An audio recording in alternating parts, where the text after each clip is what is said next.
Hello and welcome back to the Fine Dining Podcast, as in, it's fine. It's okay. This is the search for the most mediocre restaurant in America.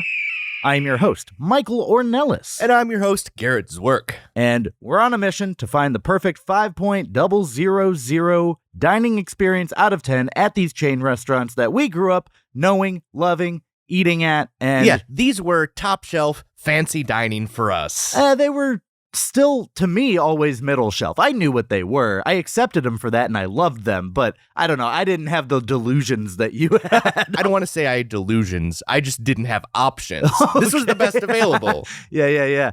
We do this based on a restaurant's atmosphere. Based on the service. And, of course, based on the food. We're going to the spots that we love. Today, in particular, you picked a place that I loved growing up. I did too. Romano's Macaroni Grill. Yeah, the place that notoriously we have brought up multiple times throughout the run of this podcast as definitively our favorite table bread.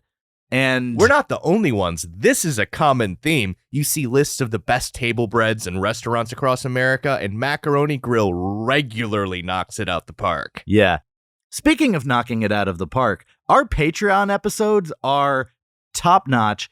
If you're not a subscriber to our Patreon, the link is in our description to this episode, or you can just go to patreon.com/finediningpodcast. We've gone to Rudy's. We've gone to Fuddruckers. We've gone to Portillo's. Oh, hey, speaking of Fuddruckers, the founder of Macaroni Grill is also the founder of Fuddruckers. Oh, weird. We'll get into that later. And then we did Panda Inn, and now this month for May, we are going to be doing our origin. We're going to be going to a food court, and the actual food court in where which we met. Yeah. And we are going to Frankenstein together a dinner. We'll have one dish from every single option in the food court, and we can't have any repeats between us. So I'm actually looking forward to that. So go out there, check that out. Fine dining party of two. This week, it's all about Macaroni Grill. Our table is in fact ready, so we'll see you on the other side. Your table is ready, follow me. Have you tried our chicken breast? Serving pancakes and ribs, I recommend the spaghetti. We're here to satisfy, not to impress. Your table is ready, complimentary butter and bread. These walls have road signs, knick-knack, cowboy hat, good luck cat, autographed guitar, some crap from your city. Behold the tchotchke of mediocrity. Fine dining, just fine dining, fine dining. Two letters on the sign aren't shining. Neon flickering, irregular timing. Identify the perfect five out of 10. Fine dining. Fine dining. First impressions. We drove quite a while. Yeah, this was... 2 hours with traffic? Yeah, it's 45 minutes without. Yeah, after torrential downpour, too. So we were going through like floodwater. Yeah, literal floodwater. Yeah. We're like the USPS for you people. All of you listeners who want this journey, well, rain, snow, shine, whatever, we're going to bear the elements to go to Macaroni Grill. Yeah, we're going to bear the shine. What's that? You just said shine. I'm like, what the hell is that? Yes, we're going to bear the shine. You know, it's hard to drive with a glare sometimes. Yeah. We had a case of where's the entrance. It wasn't like bad. But like normally you see the handicap parking spots. The entrance is right by those. That wasn't the case. It was like the frontage road off the freeway is what the entrance opened up to. And there's no parking spots right there. So we kind of had to go all the way around the restaurant. It was fine. But as soon as we turned that last corner, you see like pillars and almost like a Romanesque architecture that still just hits with me. Yeah, it's like Olive Garden's Italian farmhouse, but nicer. I don't want to say this nicer, is more majestic. like a vineyard almost than a farmhouse. But I loved it. Like the stone. Oh, this was a Tuscan villa. Yeah. I also have a lot of nostalgia for this. So whenever I see a Macaroni Grill, it just takes me back to the Macaroni Grill I grew up with. We walk in at about 6:45. Yeah, prime dining time. On a Thursday, so like it's later in the week, and it is a ghost town. It really is, including like the host staff. There's no one greets us. We just walk into just this vacuous Italian cavern. And off to the right, there's a little waiting area that clearly doesn't need to be used, and a wall of oil. Just a bunch of canisters of olive oil. But there's one stacked. canister like askew. It's pushed out a little more. Like I see this, like I'm like, It's nope, like must one of those. fix, It's one of those like Scooby-Doo bookcases where one book sticks out and you have to pull it, and like a trap door opens and revolves you around. But the trap door opens and you get good service. Aw, I mean, yeah, we'll get into it. It wasn't like a terrible time. No, not at all. But it wasn't good. To the left, when you walk in, there's a bar area. It's the only place in the restaurant where there's TVs. Yeah, the only place, which I think that's a nice change. I don't always want TVs over everywhere. It was a very appreciated touch for me. Honestly, like, you know, you go to a place like Buffalo Wild Wings, there's sports, you expect it. Hooters, kind of same deal. But when you're getting to like, I don't know, the Pizza Hut we went to had TVs. Okay. I'll take that. You know, it's not what you're there for. But when you're in a Macaroni Grill, you don't want those TVs. You do want to just have a nice dinner where you can be present.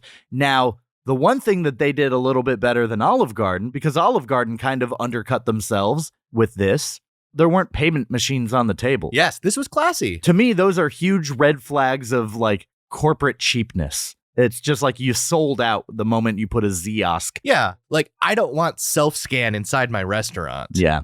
But back to the bar area, it actually was a nice looking bar. It wasn't in use. There was no bartender behind the bar, no patrons in there, but it was a nice look. Yeah, it was pretty classy in an unexpectedly pleasant way. And so we walk forward.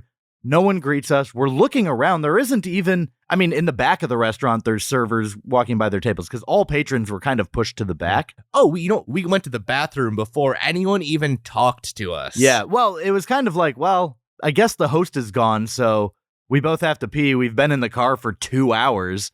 Let's get that done with, and then we'll come back. And my favorite little detail is they got the signs all weird. Yeah, like the signs were on both sides of the door and not consistent. Like a lot of places will do the themed doors where it's like, you know, something spicy. like El Men's. Or like Blokes and Sheilas is what they have at Outback. But no, Macaroni Grill decided to go English and Italian, but they didn't really get it right. So there is a door that says men and Wimini, which sounds like women. I thought was women in Italian. I was like, oh, they mixed them up. No, I looked it up. Wimini, Omini, or however you say it, is also men. Okay, Italian men, American men. So wait, are you saying Italian men are women? I am not making that claim. I think that's what you're saying. I'm saying Italian men sound like women. Okay, there we go. To all you Italian listeners out there, you are as strappingly masculine as you choose to be. With that little purse that you carry around.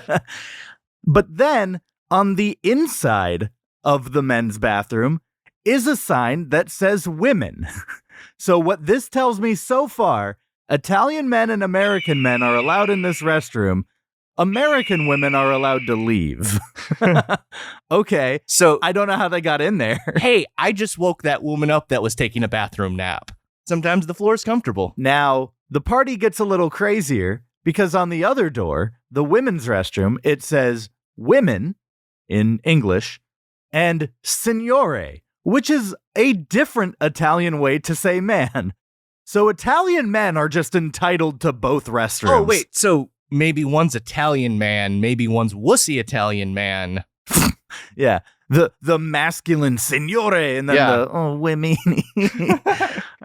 I don't know enough about the etymology of the Italian language to really be ripping on them, but I love the idea that just Italian men can go wherever they please. But you know what? We're Americans, so of course we can ignorantly make fun of any other language. That's the case, and that's what's happening here. And more importantly, it's kind of what Macaroni Grill is doing with their bathrooms. And then to clarify, on the right, it has one of those traditional, like, office building plaques that also says women with, like, the little stick figure on it. So Yeah, that one has extra clarification. I bet that one had Braille, like, that's the legally required thing to stick on there. And But the men's did not have that. So the men's restroom, the Wild Wild West. The women's restroom, a crapshoot. Literally. Okay.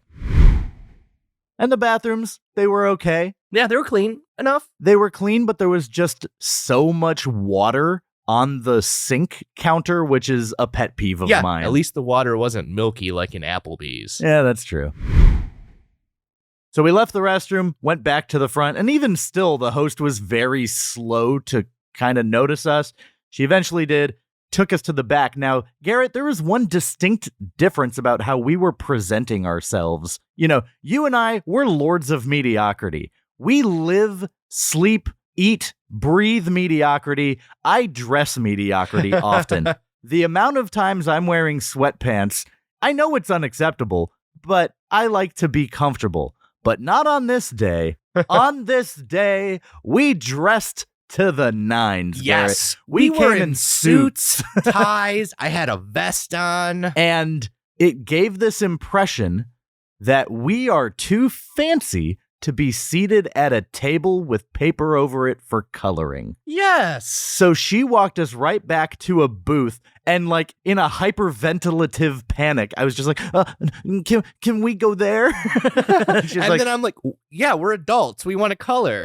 yeah. And they were like, oh, okay, sure. And set us down there, gave us our menus, walked away. So now we're seated. We can see the atmosphere all around us, but that's not the order this podcast works in. We got to learn a little bit about the background of Romano's Macaroni Grill before we tell you all about the atmosphere. Garrett, have you rounded up some resty facts for us? I have indeed made some fresh resty facts for you. Let's round them up. All right, Garrett, you've got some resty facts rounded up for us, but we know that in Resty Fact Roundup, despite the fact that we're cowboys just herding some resty facts. Yeah, and cowboys have whips. We're just treating it like cattle. My mom doesn't like the whip sound, so we have to censor it and replace it with another noise that I don't even know if it's more enjoyable to her, but we got to do differently something enjoyable. instead of whipping. What do we need to do for Macaroni Grill? What makes sense? A spaghetti splat. A spaghetti splat, just the sound of plopping into a bowl? Yeah, so Sure. All right, let's get into it. Hit me with that first plop. Romano's Macaroni Grill was founded by Philip J. Romano in 1988 in San Antonio. Hey, it's the same age as me. And so I mentioned Philip J. Romano. You may remember him as also the founder of Fuddruckers. Yeah. Another thing about Philip you may have forgotten, he used to own karate dojos. Oh, I do remember that. So in my mind forever, he is going to be Karate Phil. Yes. He was largely inspired by his own real from Italy Italian grandmother's cooking. The way you said that sounded so like my girlfriend in Canada kind of vibes. Oh, she goes to another school. You've not heard of it. I phrase it that way because Macaroni Grill has also been accused of making up a fake Italian woman for the recipes. Oh, so like a little bit of a Lucille situation? But I think it's completely okay. The, I guess, character that was quote unquote made up was a mama character, which, fine, whatever. Say your imaginary mother made these meatballs when they were actually inspired by your grandmother. Okay, I don't see a big leap there. Yeah. That's cool. And he is Italian. Yeah. Yeah. But Karate Phil, please stick to your own heritage going forward. That's just something you should do. Because in the spring of 2020, Karate Phil opened up a restaurant inspired by his affinity for all things Asian. Oh, boy. Tell me more about this. This place is named Some Dang Good Chinese Food. You said is, not was. Is this place still open? This place is still open. Oh, my gosh. Some Dang Good Chinese Food. Great. I can't even get through the title of this. This is so absurd. Is it spelled S-U-M some? Yep. S-U-M, some dang good. Great. But it confuses me too. So this is a master of karate, Right. maybe friendship too. For everyone. Yes. Yeah. But so karate, Japanese art. Let's go into Chinese restaurants. Oh, sure. Yeah, Let's yeah. do that. That makes sense. It gets better. On the menu, there are very original, witty phrases, such as Confucius say, bottoms up by the drinks, Okay. and by the dessert menu, who doesn't love a happy ending? Oh, God. How do you feel about these? My immediate reaction was just straight up laughter.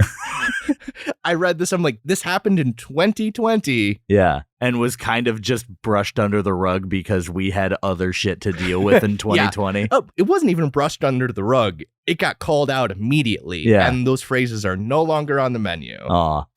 When Karate Phil was confronted about this, what he did was deflect and blame the people for being offended by it. Ah, like a mature adult. Oh, speaking of more mature adult things that Phil embroils himself in. Sure. He also recently settled a lawsuit in which he was caught on camera cupping the butt of a female employee, only to later defend himself with the rationale of, I thought you were just one of the guys. Because that's what you do with guys. Yes. You walk around and cup their butt. Yeah, that's just a typical male greeting. Like, Who doesn't love just a handful of male bro butt? I know, you learned that in elementary When school. I hang out with my D&D group, we just walk around touching each other in the butt. Yeah, I think that's a polite greeting. That's how you build camaraderie. Yeah. What's wrong with society that this is so wrong? There's a little bit more of this. So further details of this case involve some workplace retaliation, Uh-huh. demands to see the harassed employee's cell phone while on the clock, Uh-huh. and just general assholery. Good news, though. Philip J. Romano sold the franchise and concept rights to Macaroni Grill to the company that owns Chili's and Maggiano's in 1989. Oh, so he sold it real quick. Yeah, he just But it has jumped his in, name made his money. attached. Yeah. Interesting. There are currently 40 locations in 15 states. Wow, they're dwindling. They are. And this is part of their strategy. There are 2 airport locations at Chicago O'Hare and Orlando. Naturally. They're trying to put themselves in high traffic areas like airports. Makes sense. So they're currently at 40, which is down from 230 locations in 2008. Wow. Okay, so they've dropped 80% almost. There were 167 remaining in 2015. It was down to 116 2 years later in 2017 at the time when they filed for bankruptcy. Yeah. The chain went through a number of sales over this period, including a particularly disastrous run from 2013 to 2015 with the former owners of Joe's Crab Shack, which caused this parent company to go into literal bankruptcy. Which is what happens when you change your amazing bread recipe. Sorry, I'm getting emotional about it, but they deserve this. Despite the fact that the word macaroni is literally in the name, there's only one menu item that actually contains the macaroni noodle, the mac and cheese bites. The chain, from time to time, has offered the honor wine system, which means they leave a bottle of wine at the center of every single table, Mhm. and then it's up to the customers to tell them how many glasses they've consumed. And I have a feeling this finally died Sounds because like a of the great pandemic. idea. Oh, because of health reasons and Yeah, shared bottles. Yeah, you can't do that now. So they leave the bottle out for the Yep. next table. Mhm. Macaroni Grill used to offer a line of frozen pasta entrees available at grocery stores, just like Luby's does with their mac and cheese and square fish. Do you know which items? Like there's a penne pasta, I think a bow tie pasta thing, something with chicken, but as far as I can tell, it no longer exists. Yeah. Like it's still displayed on websites, but it's out of stock everywhere. Gotcha. One last fact. Olivia Rodrigo's favorite comfort meal and yearly birthday dinner is the signature truffle mac and cheese, bread, and a Coke from Romano's Macaroni Grill. She's a Disney star, right? Oh, you know, she came up through the Disney machine and just over the pandemic turned into one of the hottest recording artists on the face of this earth. Wait, so she likes the current bread? I don't know when they changed the bread. I don't either. Like she's, but if how old is she's she? only Maybe had, she's like 20, 21 now at most. God, she So, doesn't like, know what she was missing. I don't know if she knows the old bread. That old bread was just the stuff of legend, and I am eternally sad that I will probably never have it again. I researched to find the point when this bread recipe changed, and I see nothing. Yeah. I see no mention on the internet of any change in it, but I see a lot of people talking about, hey, I went back as an adult and this bread is nowhere near what I remembered. Yeah. Like, it's a common sentiment, but I don't know if it's just nostalgia or... No, it's definitely not. Look, there is a marked texture. Like, I remember the differences physically. We'll get into it when we talk about food. That has been this week's Resty Fact Roundup.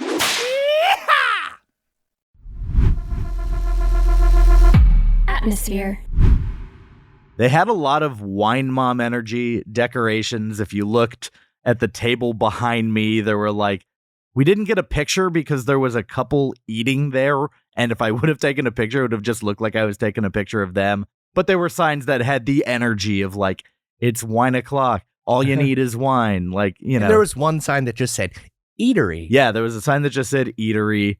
There was... And it was, I don't know what the font is, but it's a stereotypical... like that cursive. Yeah, it's a wine mom font. Yeah. There was a trophy on a mantelpiece that just clearly had the Macaroni Grill logo on it, and it was way too high for me to be able to see what the fine print on it was. It was probably like an honorable mention or a third place trophy or something, and they just want to put it up there so we can't read it. Put it out of reach so they don't notice that we weren't the best. Here's our participation trophy. Oh, God, that'd be funny. There was a big open space, stone walls, a room that was curtained off, but like a nice red theater curtain, so you almost didn't worry or wonder what was back there. Like, there was no, am I missing out? Because it just felt complete as part of the partition was a complete part of the decoration. There were casks of wine in the center of the room. Yeah. And they were, I thought, an excellent touch. Yeah. It really makes you feel like you're... It like right down the middle of the room, and it really broke up the environment. There were a couple of them. And this is true of all the Macaroni Grills I've been to. I can't say it's true of every Macaroni Grill, but they almost have a series of cabinets and counters all down the middle. Yeah. Like an operating hub for all the servers to kind of come to and grab whatever they need, makes things accessible. But the big wine casks, I think, just drive home the atmosphere. Yeah, they looked cool, but the operating center was like literally right over my shoulder. Well, you did get to face the big open kitchen. Yeah, that was cool. But looking around, I also got to see the places where they didn't clean the restaurant. Yeah. By the corners and the floor, by the doors, there was dirt and grime. The countertops in the middle of the restaurant, by the floor, there was a buildup. You can tell they didn't clean the corners. No one got down on their hands and knees and really cared for the place. I don't know if it's fair for me to expect someone to do that. I mean, you do expect a place to at least not have buildups of grime. I think that's a fair expectation. Yeah. How they go about solving that is up to them. Yeah. I don't want to see dirt and grime in my restaurant. Yeah. There was also a fireplace. That was nice. But all of this pales in comparison to the real part of the atmosphere that we came here for. The paper on the table and the crayons. Yes! The freedom to artistically express ourselves. And I will say, I am proud of myself. I made a very significant amount of personal growth through this meal. I did not draw a single penis on the table. I was like a proud father. I was like, oh, they grow up so fast. Yeah. You know, we did kind of the stereotypical things. We did tic-tac-toe. And because we're both high-functioning adults, we got cats games. Like, if you're an adult out here losing tic-tac-toe, what are you doing? Yeah, just stop. Just like, pay a little bit of attention. It's not a hard game to tie. If you lose tic-tac-toe, it's an embarrassment. And if you win tic-tac-toe, it's honestly kind of an embarrassment because it just means that you didn't have a functional opponent. Winning tic-tac-toe is for children against adults who are letting them win. That is what winning tic-tac-toe is. But needless to say, it was still fun to play it. Yeah. And by fun, I mean... It happened. It happened. It was there. I like to guarantee a cats game in every single game I play. Yeah. It's really not that hard because I'm an adult. But there are games that you're not great at. Hangman. I like to guess the weird letters in Hangman, like W and X and crazy that's shit how you like that. lose because statistically, those aren't going to be the things popping up. But I would think those are the letters you would put into the words. No, I just wanted to express a sentiment, but you did not guess it. I put R.I.P. Old bread recipe. 7 letters and did not guess an R in any of that, which would have really tied it together for you. The worst part about it is you only got one of the letters at all. Words are hard. So, Hangman, not your strong suit. Nope. I did draw some artwork from 2 episodes ago. I took you to court over Cinnabon, and I still should have case. won that. Come on. Nah, I won the case. It's settled law. You bribed the judge with Cinnabon. That's the only reason you Cinnabon won. was a piece of evidence. It was Exhibit B. That's not a bribe. Yes, it was Exhibit B. Exhibit bribe. No. Boo. Anyways, I celebrated my victory by drawing winner, loser, a judge stand, a jury, which we didn't have, and just kind of making a stick figure mural of this courtroom. And then you decided to pull a Karate Phil Romano and make sure that we knew which one of those stick figures was the Asian in the room. Yeah. I drew a rice hat, and I elongated my eyes a little bit. You are framing me for racism whenever the servers walk by. Yes. Yeah. Now, I do want to get into the table next to us a little bit. They had a lot of coloring going on. It looked like a family of 4, but the youngest of the 4 looked like they're probably college age. Yeah. So I always appreciate that we still out here coloring. Never grow up, kids. But the mom specifically had some sort of an occasion, and they got her a piece of tiramisu. And instead of blowing out the candle, she just kind of like waved her hand on it, like fluttered back and forth and knocked out the candle that way. And the whole family just looked at her like, what?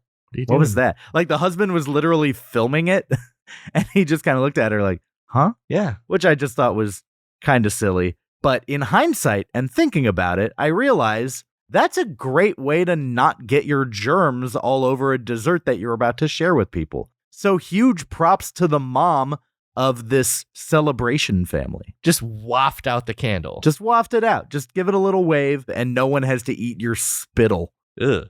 I would like to award this woman for wafting out her candle with this week's This Is Way Too Little. This is way too little. Ooh, this is way too little. A very rarely given award to just very tiny things happening in the restaurant. Very daintily earned. This is way too little. So we need to rate this atmosphere. I liked it.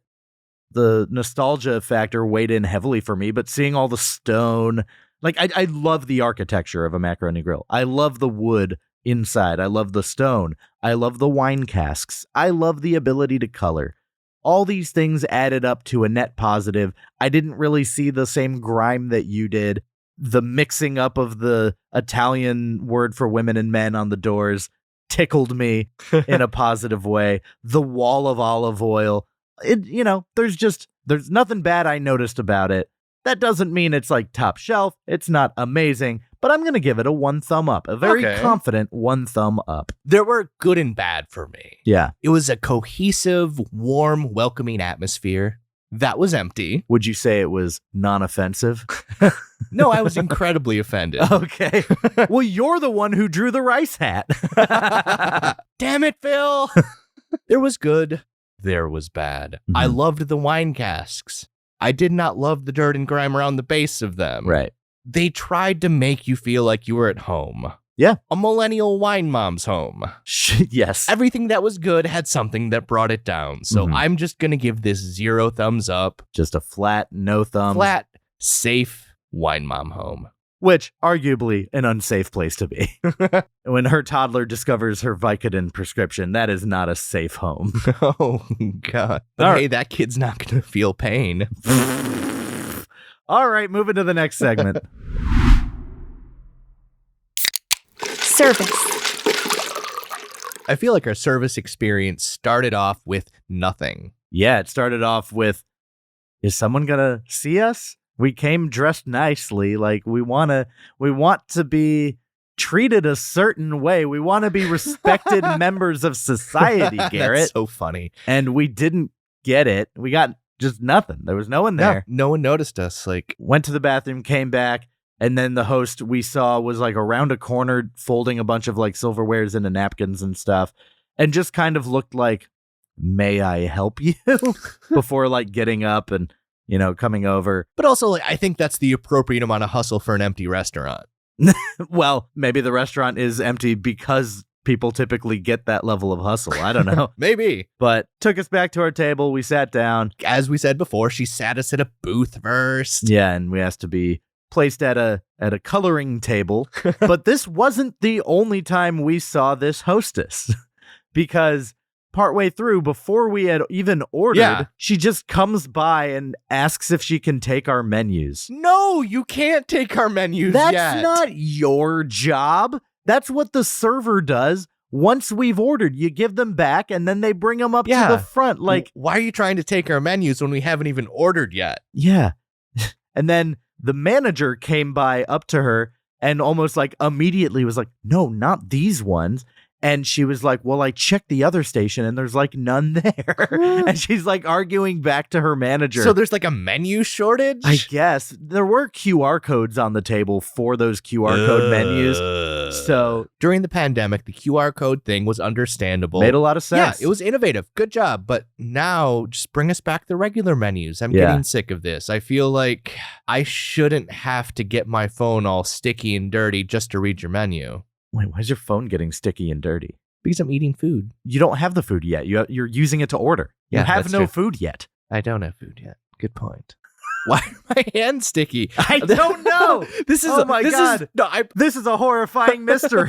This is a legitimate problem I have, though. This is actually a reason that I'm annoyed by these menus. Well, so my problem with the QR code menu, my hands are sticky. That seems like an issue that you need to solve. Like, okay, when you want to know what do you want for dessert, you've already had your meal, so you take out your phone. Yeah, but scan it. Regardless, my issue is that most places' QR code menus are not formatted well. The only way that you can do it is if your QR code takes me to a standalone PDF. But if I'm like loading web pages that have all these image assets on it and one thing loads before the other, like a lot of these places, QR code destinations are nightmares to navigate. Yeah. They're not smooth. If you don't have great service in the restaurant, it's like, great, now I can't order. So, you know, there are a lot of issues with it. But the more concerning thing here is just, why are your fingers sticky? Then there was our actual server, and the one thing that I was always used to at Macaroni Grill growing up was the server would walk over, grab a crayon, and write their name in an orientation that's upside down to them, but forward to us. And we didn't get that, and that's how they introduced themselves. And it was just a nice little touch that I would be excited for, and I'm wondering, was that just the location that I grew up with? Was that standard of other Macaroni Grills? I don't know. Or did she just think we were fancy boys and didn't want that? Now, our server she was okay. She didn't make a ton of appearances. No, she brought us the things we needed. Which, for an empty restaurant, I don't know, like, it was a little slow. Whatever. It's fine. What I really liked, she gave us free seconds on bruschetta. Well, just the bread. Just the bread. And that bruschetta was good. We'll talk about that. But that scored her some points for sure. Yeah. And she didn't do anything wrong. No. All of our needs were met in an appropriate time. Like, she did her job. But she's not the server that stood out to me the most. No. There was a guy who was just, I don't know, he had very, like, I've used this term, I think, before on the podcast, but it hasn't been applicable for a while. He had camp counselor vibes. Like, the tone that he spoke to his table with. He had the other table that was behind us with the mom that wafted out the candle. They asked if they had any desserts for a special occasion. And he asked, like, oh, what's the special occasion? And they kind of answered vaguely, because it's their business. They can celebrate whatever they want. Maybe she just recovered from a disease or had it could be something very personal to the family where it's we don't want to publicly say this. We don't want to make it a thing. And this guy decided to just go, why won't you tell me already? But trying to keep his cool, but really prying. And it hit with such an energy that it was unusual. And I just wondered, what's going on over there? What's going on over there? What's going on over there? Should I worry? Should I care? What is going on over there? Garrett, what is going on over there? What are they celebrating, and why is he so interested? I think they're celebrating the fact that they found one of the last remaining Romano's macaroni grills still alive in its natural environment in the wild. They didn't even look it up on their phone. No, they went on a macaroni grill safari and they found one. And they didn't want to tell him because they didn't want to hurt. How do you tell someone you're the last of a dying breed?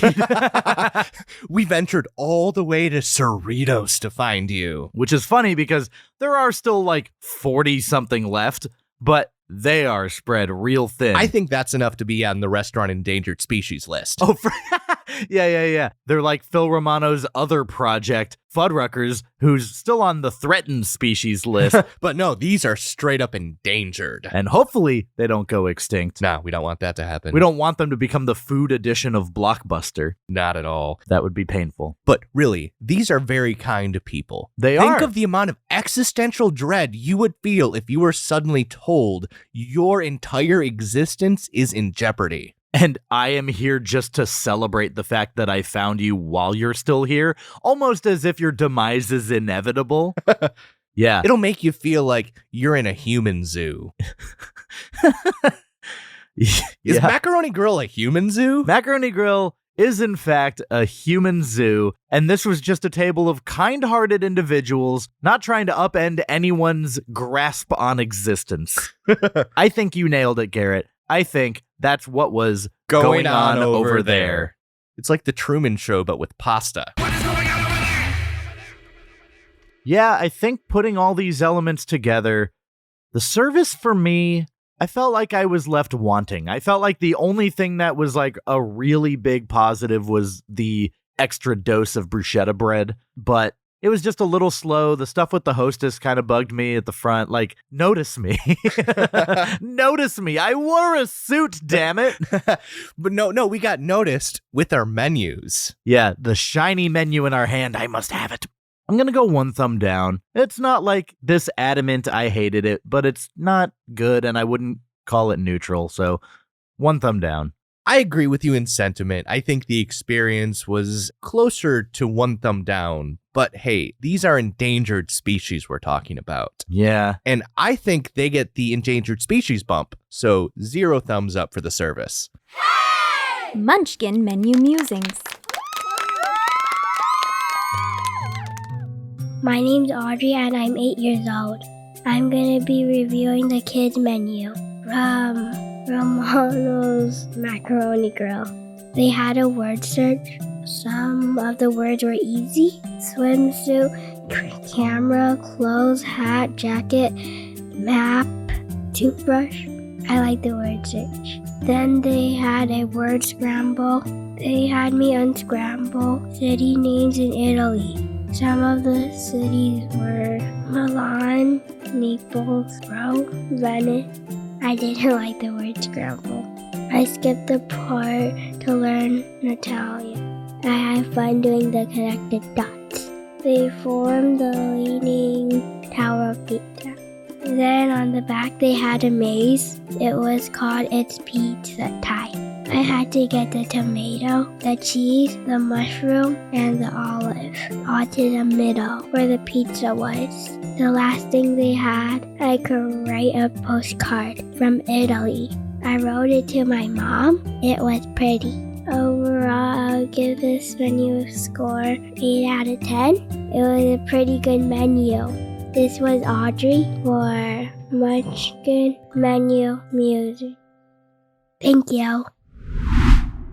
Food. Yum! All right, so yeah, we're opening with the table bread. This is why we came here. We lay awake at night just thinking about this bread. I mean, truly, especially as a kid, that's what kept me wanting to be like, Mom and Dad, can we go back to Macaroni Grill? It was that bread. I didn't care beyond that what I ate. Like, I would always get some form of pasta usually, but I wasn't there for that.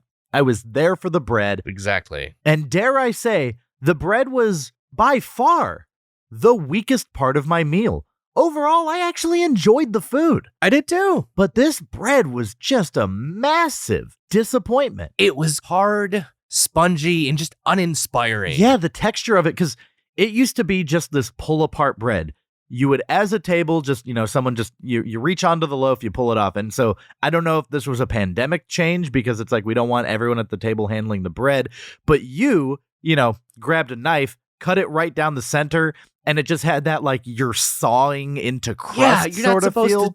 And it wasn't that before. Maybe I'm wrong with this, but I remember this being more of like a focaccia. Yeah, it was and definitely this is not like it that. had a lot more like rosemary on it before. It was so well seasoned. That's why I was thinking focaccia. It's like the rosemary on top. This had like ground up rosemary mixed within the dough. Like it's rosemary peasant bread. It used to have like almost like basted with love around it, with like an olive oil. Which and they still did. So I noticed next to the bread warming tray, they had this large open container of olive oil. Yeah. So they just coat it on you both coat sides. it. It was a really unenthused coating. Yeah, it just comes, it's got like hard edges almost, like it looks like trapezoidal when it's on this plate. Yeah, it's shrunk. The bread used to be bigger. It used to be rounder. It used to just look like something you would find in a Disney cartoon. I was trying to figure out what the hell happened to this bread. Yeah. I'm looking online. I'm looking at the copycat recipes. Some of the older ones reference focaccia more, and the new ones are all, okay, this is straight up rosemary peasant bread. I just want to pour one out for our fallen homie. Yeah. The old table bread, easily the worst part of the meal.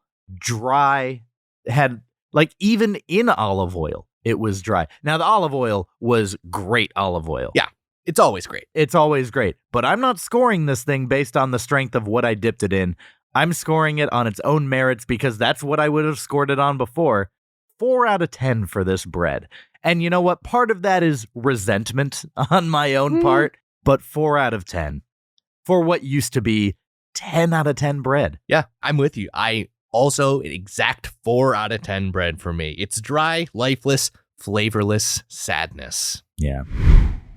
So let's move on to the appetizers. From here on out, everything I enjoyed. Me too. We got crispy Brussels sprouts. Whenever I see Brussels sprouts on an appetizer We menu, have to get them. Whoever decided that Brussels sprouts was going to be this vegetable that we all put stock into and serve at restaurants, I feel like this has been like a last 10 years phenomenon. Actually, I appreciate that. Yes, it is a last 10 years phenomenon. Uh-huh. There was a genetic change in the makeup of the typical Brussels sprout within this time period. Is that true? Yes. Like an evolution? Yeah, evolution, selective breeding, something like that. So as of now, we are eating a different variety of Brussels sprout than we ate as children. Huh. It was engineered to be less bitter, sweeter. So like everything we love about it now was not there when we were kids. So okay. Like because you I wonder, am on the train right now. Me too. It's like I grew up not liking Brussels sprouts. I'm sure like most people did. That's the stereotypical thing to not like as a kid. Yeah. I didn't know that. That's actually really cool. This was solidly good. It had like a balsamic glaze that I thought worked really well. It was good. To me, it was a 7 out of 10 Brussels sprout. I'll give these a 6 out of 10. My biggest knock on these, they were a little too flaky. I wanted a little more heft to them. It's like you're frying these in a cast iron pan. The grease really soaks in. And these were just a little too light and feathery for me. But the flavor was great. The balsamic glaze was good. I love the wispy, crisp edges of a Brussels sprout when I get those. Yeah, I do agree that, you want more texture there. Maybe I just cherry picked the good ones because I didn't have that problem with it. But, I mean, you're also more of an al dente pasta person. Yeah. So I know you like it just a little bit I'm more a to bite texture into. guy. Yeah. Then we got the bruschetta. Ooh, wow. This had so many flavors for what looked like it was just a slice of white bread cut diagonally and it had grill marks on it, had a little olive oil dip, and then the tomatoes were so delicious. They were complex and juicy. I think the tomatoes paired perfectly with the olive oil. Perfect. It was actually just so well done. I wrote down a 9 out of 10, but thinking back on it, this may make up for that old table bread. Well, nothing makes up for taking away the old table bread, but they took away a part of our souls. They took did. away part of our freaking childhoods. you know, I was about to give the bruschetta a 10 out of 10, but based on the way you just phrased that, I'm just gonna go with my original score of 9 out of 10 on this bruschetta. But it is very good bruschetta. It is excellent bruschetta. And I'll give this a 9.5 out of 10 just for the flavor explosion. The grease of the olive oil paired perfectly with the fresh acidity of the tomato. There was the perfect amount of garlic mixed in. Oh, man. Yeah. As a complete dish, this was Flavorvana. Oh, yeah. You got lost for a second. Yeah, it was so good. I got the pasta Milano. It had sun-dried tomato, mushroom, and chicken, all in a garlic cream sauce. Yeah. The flavors were complex, and there was like just a hint of spice that would make a person from the Midwest notice. Mm-hmm. So, like, I want more spice. Oh, yeah. Oh, Oh, that's hot there. don't you know? Oh, that's hot. But yeah, I genuinely enjoyed the dish. It felt comforting. It's something I would eat on a cold day at home. It's 7 out of 10. It was a good pasta. I tried your bite of chicken, and I rather enjoyed it. I got the create your own pasta. I had spaghetti with bolognese and garlic and Italian sausage. The sausage on its own I thought was like an 8. This was a really well done Italian sausage. You gave me a bite. It was excellent Right? sausage. You know, I'm going to just say the whole dish was an 8. They had full cloves of garlic in there. That. You know, you just get a nice blast of garlic with the spaghetti bolognese, which was a good thick texture, like just an excellent meaty ragu. Great flavors. Yeah, just it's a very good. I mean, 8 to me is kind of like you're looking at the bottom end of great. This was a great entree. Glad I got it. No regrets. Have I had better? Absolutely. But who cares about that? You're getting a strong recommendation. If you're going to Macaroni Grill and you want the spaghetti bolognese with garlic and Italian sausage, you're going to enjoy it. It's rich, it's savory, can't go wrong with it. But once you're done with it, at the bottom of the bowl, there is just a collection of grease. Oh my God. And Garrett, you said the most psychotic thing I have ever heard a person say. I am going to give it this week's This Is Way Too Much award. This is You said, I want to bottle that up and eat it later. Yes, that was the most appetizing looking grease I have seen in such a long time. Just the orange glow of that grease looked so good. I want to put that on top of a pizza. I want to dip breadsticks into that. I want pasta with just that. Garrett, I wipe grease off of pizza. You're a monster. That's the No, best tasting part. I want to live longer. I don't I care. don't want the part that's like objectively the worst part of it for you. I don't want more of that. Sure, it's tasty meat and sauce drippings. That's what it is. Of course it's going to be good. But to bottle up actual heart disease and eat it later is psychotic and way too much. I'm just going to say, life is not worth living without that orange grease, man. I will gladly You sound like not- you scrounged through dumpsters for grease traps. I'll gladly knock 2 years out of my life if I can find a bottling source of that orange goodness. Horrifying. You say things that cause me to not fall asleep as fast. And now, a word from our totally not made up sponsor.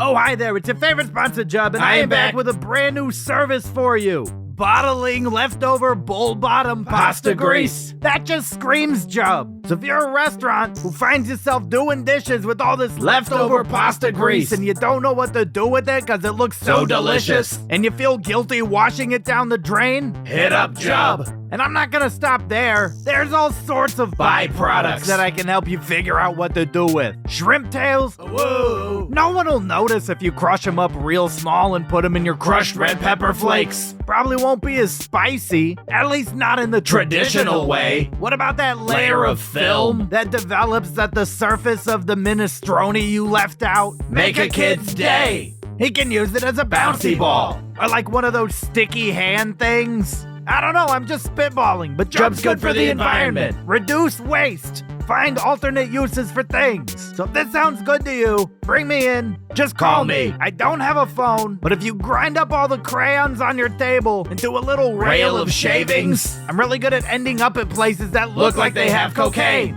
I gotta go. Okay, bye. I told you at the restaurant, there's this pizza joint that saves up the extra grease from their amazing pepperoni cups. Yeah. They put it in a bottle, mix it with the ranch, and then they drizzle it over the top of their pizzas. I don't like this. Oh, man.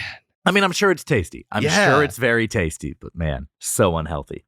Now, speaking of unhealthy, dessert.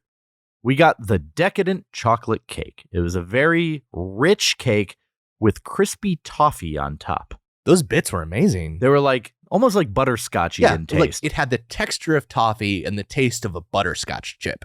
It was putting in the work, man. It lent so much flavor to the full bite. Now, the whipped cream that came with this, I thought was very thick and good tasting whipped cream. I loved it. I'm going to go 8 out of 10 as well on this decadent chocolate cake. Thanks to the PEDs. Thanks to the PED. Yeah. We've accused the crispy cinnamon tortilla strips at Chevy's as being dessert performance enhancing dessert toppers. And in this case, those crispy toffee bits were absolute PEDs. Yeah. But I mean, hey, they enhanced it. I'm here to eat it. 8 out of 10. Oh, and it was picturesque. I do want to address that. It looked good. It looked like a piece of stone architecture, but made of chocolate. Yeah, it looked stone because to me, it was a little too stiff. It was stiff. It was a little dry. It was light on flavor. I disagree with dry. I mean, look, you can interpret it how you want. I disagree with dry. And the stiff was, it wasn't from a staleness, though. It was from a thickness. It was dense. It was. In a way that I love. Yeah, it was a very dense cake. Yeah. I didn't enjoy it. I can only give this whole thing a 6 out of 10. Really? Thanks to the butterscotch bites. Wow. All right. Well, different strokes for different folks. This is the first cake I've had in a little bit that I didn't feel was quote unquote store-bought. I've been using that, throwing that phrase around. And this I felt like, okay, they made this here. I don't feel like I could just go to like Trader Joe's and find something similar. I agree. Like I could not find this at Trader Joe's, but I could find this at a Shell station. Incorrect. This was gas station cake. Incorrect. And an insult to all things that chain restaurants do for us, Garrett. Overall, I enjoyed my food experience. I mean, that bread being different was traumatically bad. I feel a profound sense of loss. But after that hurdle, everything was good to great. I'm still gonna go 2 thumbs up despite the changed table bread. With Macaroni Grill, you learn a life lesson. When you love something, sometimes you have to let it go. And this night, I think we let go of the bread. Yeah. Once we were able to get past that, we had a very good meal. I agree. I'll give this a strong 1 thumb up for the personal growth I gained in this experience. Yeah. The 1 thumb up is for the journey you went on. Yes, we learned how to take loss as men. Yes. And grow and express ourselves. And next time, we will, I guess, be a little bit better prepared to handle it. We will cope. Well, I guess all that's left to do is put a score on this bad boy. But before we give our score, let's see what the people are saying. Let's head on over to Yelp and see what other people are saying about this location of Macaroni Grill. Let's get some Yelp from strangers. We need a little yelp, a little yelp from strangers. A 1-star, 2-star, 3-star, 4 or 5. So get a little yelp, a little yelp from strangers. A little yelp. Give us those complaints while you literally whine and die. Yelp! All right, this is Yelp from Strangers, where we go to Yelp and read out our favorite 1, 2, 3, 4, and 5-star Yelp reviews from the very restaurant location that we visited. People are very fickle. Oftentimes, their ratings don't match their words. And that's what we love the most. And they're just filled with typos and grammatical errors. It's a blast for us. We're going to give you just a couple of these here, and then if you want to hear the full segment, all 5 of these reviews, you can head on over to our Patreon, and the full segment will be uploaded there the day before the episode drops. 1-star review. Okay, let's start off with the 1-star review. Let's do it. Robert G. from 19 days ago. He wrote this review 19 days ago, but it was from last year. He's just now getting around to do it. 12/16/2022 was the last time we gave them one more chance. Service was once again awful. Hold on. I just want to go back to, I love the fact that he wrote this in March for an experience 3 months ago. Has he been losing sleep over this singular macaroni grill experience? He just needed to get it off his chest. Guys, I need closure. Gonna drop it on Yelp. He keeps going. The vibe you get is one of resentment. Resentment that you're there. The servers are for themselves and don't bother to help one another. So he's resenting his time there, quite obviously. I'm wondering, like, was he a server there and was let go? I wonder if there's like a backstory to this where like he got scorned by another server and this is his revenge, a 1-star Yelp review 3 months later. That or he just witnessed something traumatic, like one server was drowning in olive oil and the other one was just like, nah, fam, and kept moving. I like that option a little Witnessed better. an actual olive oil death at Macaroni Grill. That's why they built the wall of oil. It's the tomb. It's the tomb of the drowned in olive oil employee. And you can hear the screams of that employee still to this day. So they say. 5-star review. This is from Clay B. 10 months ago. It is the only Yelp review he has written, right? Yes, but he has 235 friends on Yelp. Is that what that is? Yes, the first one is the amount of Yelp friends. The second is review. The third is the amount of pictures you've posted. It's like his friends finally peer pressured him into writing a review. This is just his like social networking. Yelp is his Facebook. All right, this is from 10 months ago.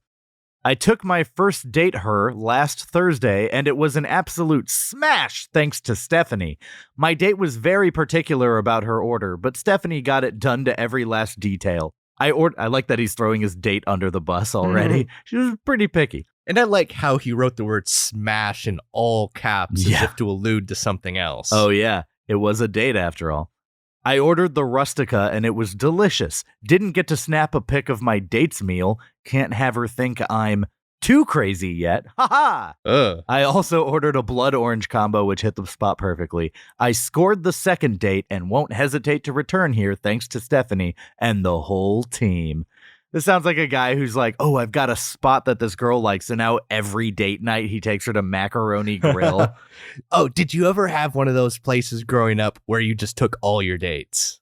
I had like a rotation of places I liked, and just whichever one I was in the mood for would be where I went, but I don't know. I'd say overall, not really. It was just places I liked. I had this Japanese steakhouse where the wait staff started noticing me. With just a revolving door of dates. Yes. Yeah. One of them was, I got a fist pound moment. One guy was like, oh, hey, man, how's it going? I noticed you. Yeah. But the most important part is, did you smash? That's what Clay B wants to know. Yeah, Clay wants. If you'd like to hear the rest of our Yelp from Strangers segment, go on over to our Patreon, and we'll be posting all 5 of our favorite reviews there. You can find the link for that in the description of this episode, or just go to patreon.com/finediningpodcast. Final rating.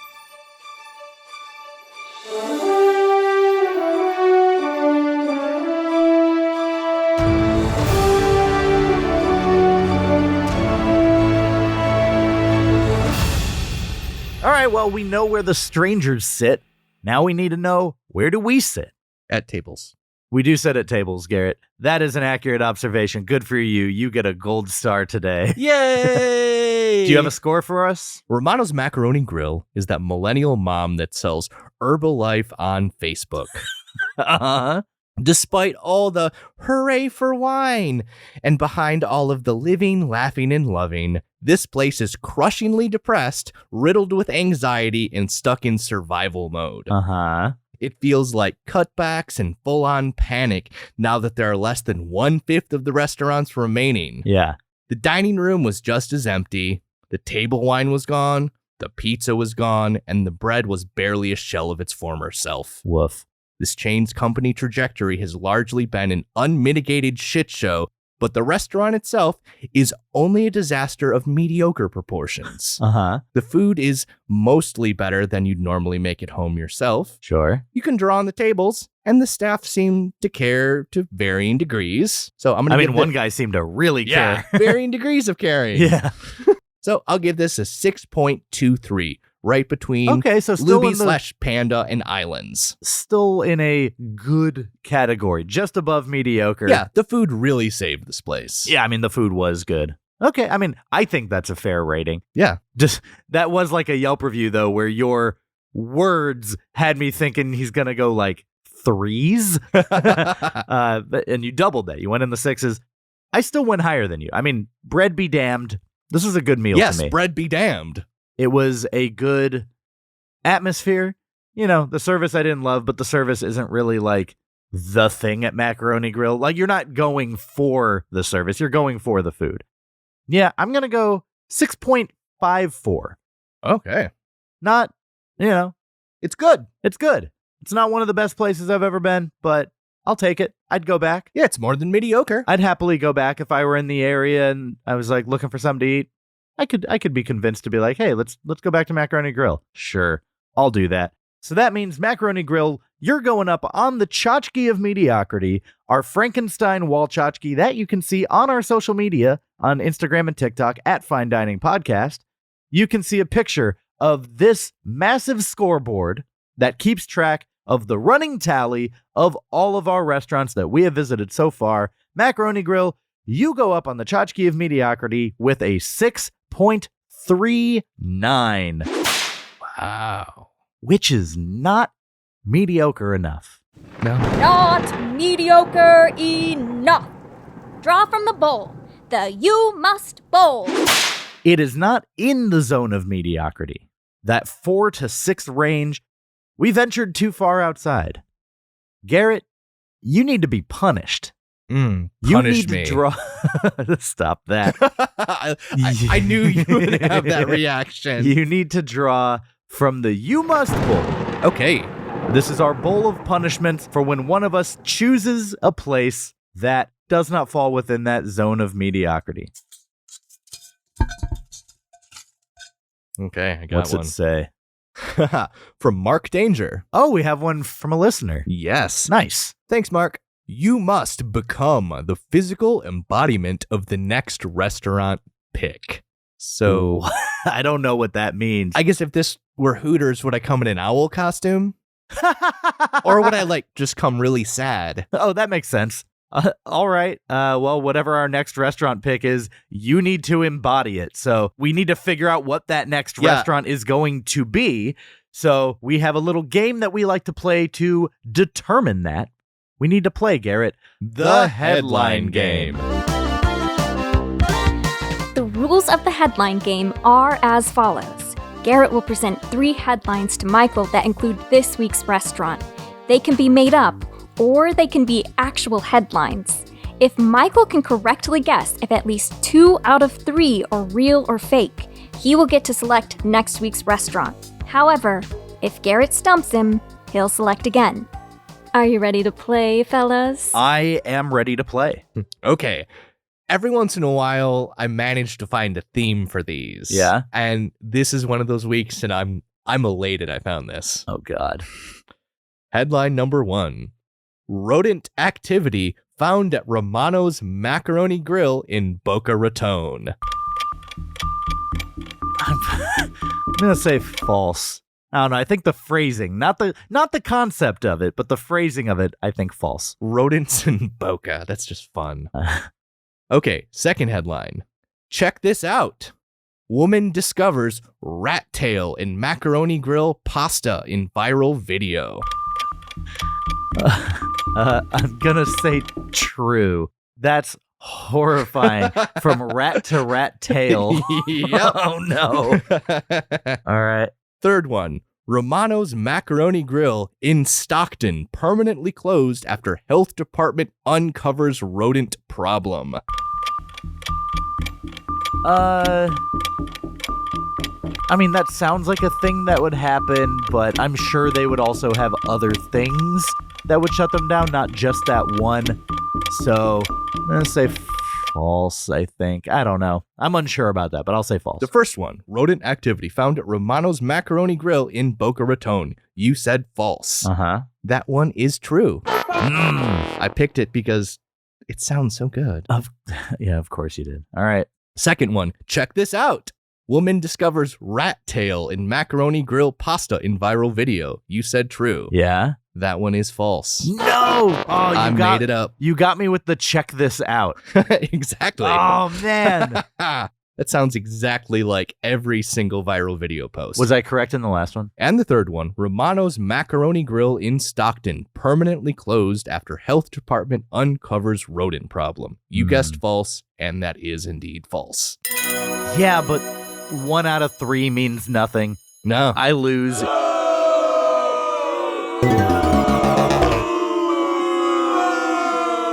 You get to pick the next restaurant. You get to choose the restaurant that you have to embody. What are you going to do? Are you ready? Well, oh God. I mean, do I need to brace myself? In some situations, the one that draws the punishment isn't actually the one being punished.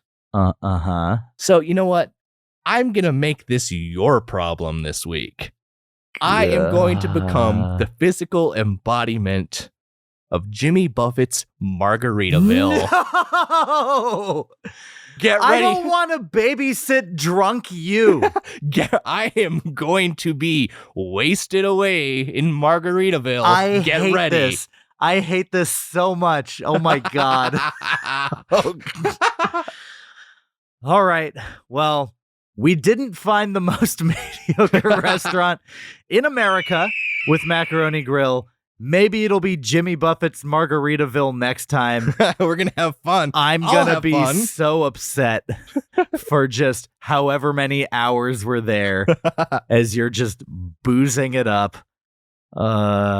It does sound terrible getting drunk on sugary margaritas. Yeah. Oof. At Universal City Walk. Wow. Just like a big color-induced nightmare as you walk around covered in neon.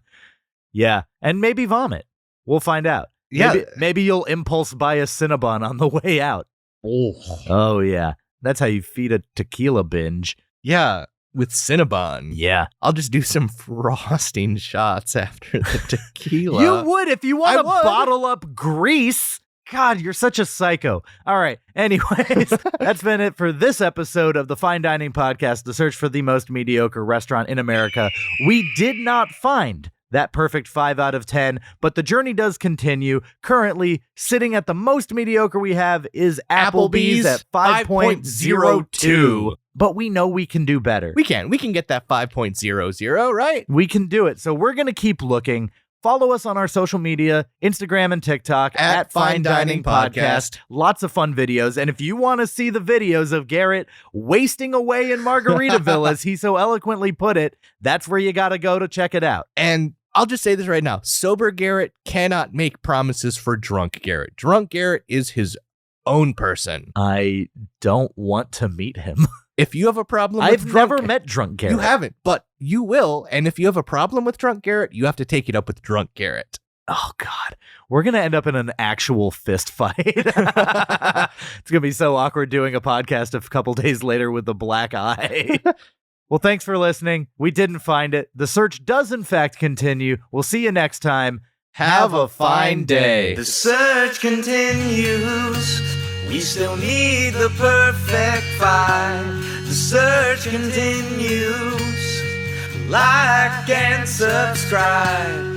The search continues. Our journey did not conclude. The mother effing search continues. Write us an iTunes review. And hey, while you're at it, why don't you go ahead and make it 5 stars, huh? Come on. Follow us on TikTok, the same on Instagram. All the socials at Fine Dining Podcast. We have a website, finediningpodcast.com. Buy our t-shirts, then put them on. And don't forget, you can always suggest where we go next. Okay, we're going to find it. Mediocrity, the search continues. See you next week.